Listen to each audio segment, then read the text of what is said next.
నమస్తే. ఇన్నాళ్ళు నన్ను సపోర్ట్ చేస్తూ, ఎంకరేజ్ చేస్తూ మీ ప్రేమని నాకు అందిస్తున్న ప్రతి ఒక్కరికి కృతజ్ఞతలు. అలాగే ఈ వీడియో కూడా ఖచ్చితంగా మీకు ఉపయోగపడుతుంది. లైక్, షేర్ అండ్ సబ్స్క్రైబ్ చేసి మీ సపోర్ట్‌ని నాకు అందించండి. అలాగే ఈ వీడియో పట్ల మీకున్న అభిప్రాయాన్ని కామెంట్ సెక్షన్‌లో కామెంట్ చేసి తెలియజేయండి. ఇప్పుడు వీడియోని చూద్దాం. అక్క, ముందుగా మీకు వసంత నవరాత్రి శుభాకాంక్షలు. నీకు పద్మిని, మన రెడ్ టీవీ ప్రేక్షకులందరికీ కూడా వసంత చైత్ర రెండు కూడా రెండు నవరాత్రుల శుభాకాంక్షలు. అమ్మవారి ఎనర్జీ అందరు కూడా తీసుకోవాలని కోరుకుంటున్నాను. తప్పకుండా ఆ శక్తి అమ్మవారు అందరికి ప్రసాదించాలని మనస్ఫూర్తిగా కోరుకుంటున్నాను. తప్పకుండా. సంవత్సరంలో 4 పర్యాయాలు అమ్మవారిని విశేషంగా కొలుచుకోవటం అంటే వసంత ఋతువులో ఒకసారి, మార్గశీర్ష మాసంలో ఒకసారి, తర్వాత మాఘమాసంలో ఒకసారి, అలాగే ఆషాఢంలో శరత్ నవరాత్రులు, తర్వాత మాఘమాసంలో చైత్రంలో ఈ 4 పర్యాయాలు కూడా అమ్మవారిని కొలుచుకోవటం. ప్రకృతి స్వరూపిణి అమ్మవారు. అసలు ప్రకృతి అంతటికి, ఈ సృష్టి అంతటికి కారణభూతురాలైనటువంటి అమ్మవారికి కృతజ్ఞతని ఆవిష్కరించడంలో, అందులో నవరాత్రుల పేర్లు చెప్పుకుని ఆవిష్కరించడం అనేది అదొక సుకృతంగా ఖచ్చితంగా భావించవచ్చు. కాకపోతే కొంతమంది తేబ్యపు మొహాలు, ఇలా ఈ నవరాత్రులు లేవు, ఆ నవరాత్రులు లేవు, ఇది చెయ్యొద్దు, అది చెయ్యొద్దు, ఎప్పుడు ఏడు మొహాలు వేసుకుని ఇంట్లో కూర్చోండి అని చెప్పేవాళ్ళు చెప్తూనే ఉంటారు. వాళ్ళకి చక్కగా నమస్కారం చెప్పేసి, ఎందుకంటే మనకు సంస్కారం ఉంది కాబట్టి చక్కగా ఒక నమస్కారం చెప్పి మనం అమ్మవారిని గ్రాటిట్యూడ్ ని చూపించటమే కదా. ఇక్కడ ఒకటే పద్మిని, క్లియర్ గా అమ్మవారు ఏం సంకేతం ఇస్తున్నారు? యూనివర్స్ అంటే అమ్మవారే. 4 ఋతువులు మారుతుంటే 4 ఋతువుల్లో కూడా అమ్మవారు శక్తి స్వరూపిణి అమ్మవారి నవరాత్రులు జరుగుతున్నాయి. ఇప్పుడు మీరు యూనివర్స్ అంటే మళ్ళీ యూనివర్స్ అంటారు, వాళ్ళకి అర్థం కాదక్క.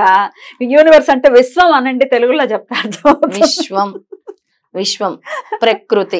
ప్రకృతి అంటే అర్థమవుతుంది కదా. ఈ ప్రకృతిలోని ఋతువులన్నీ కూడా అంటే మనకి మాఘమాసంలో ఒక చేంజ్ వస్తుంది, చైత్ర మాసంలో ఒక చేంజ్ వస్తుంది, వర్షాలు పడిన తర్వాత ఆషాఢంలో ఒక చేంజ్ వస్తుంది, తర్వాత అక్టోబర్ లో ఒక చేంజ్ వస్తుంది, మార్గశీర్ష మాసంలో. ఇలా ఈ చేంజెస్ ప్రకృతిలో వచ్చినప్పుడే అమ్మవారి నవరాత్రులు జరుగుతూ ఉంటాయి. క్లియర్ గా గమనించినట్టయితే ఆ శక్తిని, ప్రకృతిలో ఉండే శక్తిని మనం ఏ విధంగా తీసుకుంటాము, దుర్గా అమ్మవారు ఏ విధంగా మనందరినీ కూడా తీసుకోమని చెప్తున్నారు అనేవి ఈ నవరాత్రులు. ముందుగా అర్థం చేసుకోవాల్సింది ఏంటంటే, నువ్వు ఈ భూలోకంలో జన్మించావు అని అంటే దైవానుగ్రహం వల్ల నీ కర్మలు అన్ని అనుసారంగా, అంటే నువ్వు చేసే పాపం పుణ్యం కొలిచి నీకు ఒక మానవ జన్మ రూపాన్ని ఇచ్చాడు బ్రహ్మదేవుడు. ఇచ్చినప్పుడు వాటిని నువ్వు ఒక మంచి కర్మ ఎలా చేయాలి, ప్రకృతితో మమేకమై ఎలా జీవించాలి, ఎలా దేవుణ్ణి ఆరాధించాలి, అమ్మవారు ఈ విధంగా ఆరాధించమని ఎందుకు చెప్తుంది అని తెలుసుకోవాలి ముఖ్యంగా. ఎందుకు అనంటే ప్రకృతికి మన షట్ చక్రాలకి కూడా చాలా సంబంధం ఉంటుంది అనమాట. అయితే ఇప్పుడు నేను చెప్పే నవరాత్రులకి మనలో ఉండే ఎనర్జీస్ కి చాలా సంబంధం ఉంటుంది. ఇప్పుడు రేపటి నుంచి మొదలయ్యే వసంత నవరాత్రులు అంటే శ్రీరామనవమి వరకు ఎవరైతే శ్రీరామనవమి చేయబోతున్నారో దేవాలయాల్లో, మా గుళ్ళో కూడా అంటే మన బాబా గుళ్ళో కూడా ఉగాది రోజు కలశం పెట్టుకొని, ఘటస్థాపన పెట్టుకొని శ్రీరామనవమి వరకు ఉంచి ఈ వసంత నవరాత్రులు అనేవి జరుపుకుంటాం అన్నమాట. ముందుగా డే 1 నుంచి ఏ అమ్మవారిని కొలుస్తున్నాము, ఏం నైవేద్యం సమర్పించాలి, అలాగే ఏ చక్రానికి సంబంధించి అనేది నేను చెప్తాను. తప్పకుండా అక్క, తప్పకుండా. ఈ 9 నవరాత్రుల్లో కూడా ఎప్పుడు మనం చెప్పుకుంటూ ఉంటాం, మొదటి 3 రోజులు దుర్గాదేవికి, తర్వాత 3 రోజులు లక్ష్మీదేవికి, తర్వాత 3 రోజులు సరస్వతీదేవికి, 3 రోజులు కూడా ఉంటాయి. ముందుగా రేపు అంటే మంగళవారము వస్తుంది. అయితే రేపు ముఖ్యంగా మనం పూజించాల్సిన అమ్మవారు శైలిపుత్రి అమ్మవారు. అయితే ఇప్పుడు ఈ శరన్నవరాత్రులకి ఎలా అయితే చేస్తున్నామో అలాగే చేయాలి. శైలిపుత్రి ముఖ్యంగా అమ్మవారికి నెయ్యి సమర్పించాలి. రేపు నెయ్యితో దీపం పెట్టుకున్నా మంచిది, నెయ్యితో ఏదైనా వంటకం చేసి అమ్మవారికి సమర్పించినా కూడా చాలా మంచిది. శైలిపుత్రికి ఈ పూజ రేపు చేయటం వల్ల మన మూలాధార చక్రం అనేది యాక్టివేట్ అవుతుంది. మూలాధార చక్రం ఈ 9 రోజులు ఒక్కొక్క చక్రానికి సంబంధం.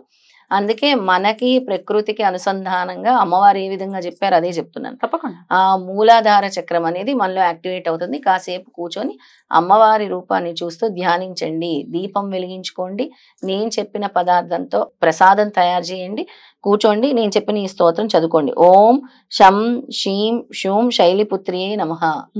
ఓం శం శీం షూం శైలిపుత్రే నమః. రేపు చదువుకోవాల్సింది. ఆ తర్వాత 10వ తారీఖు బుధవారం ద్వితీయ వచ్చింది తిథి. ఆ రోజు పంచదార ఏమీ చేయలేకపోతే పంచదార నైవేద్యంగా పెట్టినా కూడా మంచిదే. ఇప్పుడు చెప్పే పూజ అంతా కూడా సాయంత్రమే చేస్తున్నాం. సాయంత్రం పూట చేసే నవరాత్రులు కదా, నవరాత్రులు సాయంత్రం చేస్తేనే మంచిది. అయితే మనం చేసే బుధవారం రోజు పూజ మన స్వాదిష్టాన చక్రం స్వాదిష్టాన చక్రం యాక్టివేట్ అవుతుంది. మీరు చదువుకోవాల్సింది ఓం బ్రాం బ్రీం బ్రూం బ్రహ్మచారియే నమః. బుధవారం మనం బ్రహ్మచారిణిని పూజిస్తున్నాం. మొదటి రోజు శైలపుత్రి, తర్వాత బ్రహ్మచారిణి. అందుకే ఆవిడ మంత్రం ఓం బ్రాం బ్రీం బ్రూం బ్రహ్మచారియే నమః. ఇవన్నీ కూడా నేను పంపిస్తాను, తప్పకుండా పెట్టొచ్చు. అయితే ఏం లేకపోతే పంచదార నైవేద్యంగా పెట్టుకోండి. తర్వాత 11వ తారీఖు గురువారం తృతీయ వచ్చింది. ఆ రోజు పాలు నైవేద్యంగా పెట్టుకోండి. మణిపూర చక్రం ఆ రోజు మనం పూజించాల్సిన అమ్మవారు చంద్రఘంటాదేవి. ఆవిడికి చదువుకోవాల్సిన స్తోత్రం ఓం హ్రీం క్లీం శ్రీం చంద్ర ఘంటాయే నమః. ఓం హ్రీం క్లీం శ్రీం చంద్రఘంటాయే నమః. రైట్. తర్వాత 12వ తారీఖు శుక్రవారం చతుర్థి వచ్చింది. ఆ రోజు మనం పెట్టాల్సినది ఏదైనా, అంటే మీకు అమ్మవారికి ఏదైనా పెట్టాలనుకుంటే పెట్టుకోవచ్చు. ముఖ్యంగా నార్త్ సైడ్ అయితే మాల్పావ్ అని పెడతారు. మాల్పావ్ అంటే ఏంటి? మాల్పావ్ అనేది మనం మామూలుగా పూరిలా చేసి పాకంలో వేసి చేస్తాం కదా, దాని మాల్పావ్ తీపి పూరిలాగా చేసుకోవచ్చు. అయితే మన హార్ట్ చక్రానికి సంబంధించింది, హార్ట్ చక్ర, అనహత చక్ర, హార్ట్ చక్ర అంటే మన హృదయ స్పందనలు కలగటానికి చేసుకోవాల్సిన రోజు 12వ తారీఖు శుక్రవారము. పూజించాల్సిన అమ్మవారు జగత్ ప్రసూనాదేవి అంట. జగత్ ప్రసూనాదేవి. ఓం హ్రీం కూష్మాండే జగత్ ప్రసూతియే నమః. ఆవిడ రైట్. ఆ విధంగా మనము పూజించుకుంటాం. ఆ రోజు ఎవరైతే పూజిస్తారో హార్ట్ చక్ర అనేది కూడా యాక్టివేట్ అవుతుంది. తర్వాత శనివారము ఏప్రిల్ 13th శనివారం పంచమి. అరటిపళ్ళుని నైవేద్యంగా పెట్టాలి. అందరు కూడా అరటిపళ్ళు నైవేద్యంగా పెట్టాలి. వసంత పంచమిగా కూడా జరుపుకుంటాం. ఆ రోజు వసంత పంచమిగా జరుపుకుంటాం. అరటిపళ్ళు నైవేద్యంగా మన త్రోట్ చక్ర, విశుద్ధ చక్ర అనేది యాక్టివేట్ అవుతుంది త్రోట్ కి సంబంధించి. ఆ రోజు మనం పూజించే దేవి స్కందమాత. అందుకే ఓం హ్రీం సహ స్కందమాతయే నమః. ఓం హ్రీం సహ స్కందమాతయే నమః. తర్వాత ఆదివారం 14వ తారీఖు షష్ఠి వస్తుంది. అందరూ కూడా తేనె నైవేద్యంగా పెట్టుకుంటే చాలా మంచిది. ఆ రోజు తేనె. ఆ రోజు మన 3వ నేత్రం ఆజ్ఞాచక్రం అనేది యాక్టివేట్ అవుతుంది. ఆ రోజు మనం పూజించాల్సిన దేవి కాత్యాయని దేవి. ఆ రోజు ఓం హ్రీం శ్రీం కాత్యాయనియే నమః. ఓం హ్రీం శ్రీం కాత్యాయనియే నమః. తర్వాత 15వ తారీఖు సోమవారం సప్తమి వస్తుంది. బెల్లం అయినా పెట్టుకోవచ్చు, బెల్లంతో చేసిన వంటకాలైనా నైవేద్యంగా పెట్టుకోవచ్చు అమ్మవారికి. ఆ రోజు మనం పూజించే దేవి కాలరాత్రి దేవి, అంటే కాళికాదేవి అనుకోవచ్చు, కాలరాత్రి దేవి అనుకోవచ్చు. మన క్రౌన్ చక్ర సహస్రారం, క్రౌన్ చక్ర అంటే అందుకే ఎవరైతే కాళికాదేవిని ఉపాసన చేస్తారో వాళ్ళకి తొందరగా యాక్టివేట్ అయ్యేది ముందు క్రౌన్ చక్ర. ఈ చక్ర మెయిన్ అది యాక్టివేట్ అయిపోతే ఆ ఎనర్జీస్ ని మళ్ళీ కంట్రోల్ చేసే శక్తి కూడా మనకు తెలవాలి కాళికాదేవి ఉపాసన చేసినప్పుడు. అది ఓం హైం హ్రీం శ్రీం కాలరాత్రి నమః. ఓం హైం హ్రీం శ్రీం కాలరాత్రి నమః అనే మంత్రాన్ని చదువుకోవాలి. తర్వాత మంగళవారము 16వ తారీఖు అష్టమి వచ్చింది.